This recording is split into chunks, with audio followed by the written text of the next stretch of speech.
سەرەتا لەو ڕۆژە پیرۆزباییەکی زۆر گەرم لەو منداڵە خۆشەویستانە دەکەم و دەستخۆشی لە دایک و باوکیان دەکەم لە هەمان کاتدا ئەوانە مافی یاسایی و ئیداری و پەروەردەییان لەسەر ئێمە هەیە.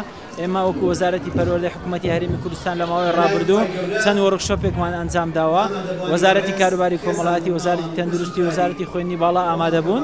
لە ئایندا ئێمە هەوڵ دەدەین کە لە ڕووی ژێرخانەوە بینای گونجاو بۆ خوێندنی تایبەت بۆ خاوەن پێداویستی تایبەتیەکان دروستکەین. ئەوە یەک.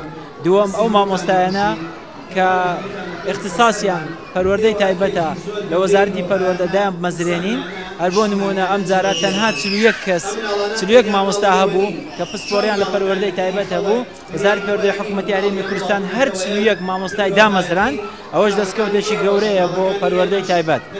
خاڵیشتر ئەوەیە کە ئێمە هەوڵ دەدەین ئەو منداڵانەی کە لە ماڵەوەن بەڵام نەهاتوونەتە خوێندن لە ماوەی ساڵانی ئایندا لە دوایان دەگەڕێین لە ڕێگای سنتەرەکان لە ڕێگای پەروەردەی قەزایەکانەوە بۆ ئەوی بیان هێننە خوێندن، بۆ ئەوی بە پێی ئاستی ژیری و عەقلیان ئەوانە لە خوێندن دانەبڕێن و بەردەوام بن لە خوێندن.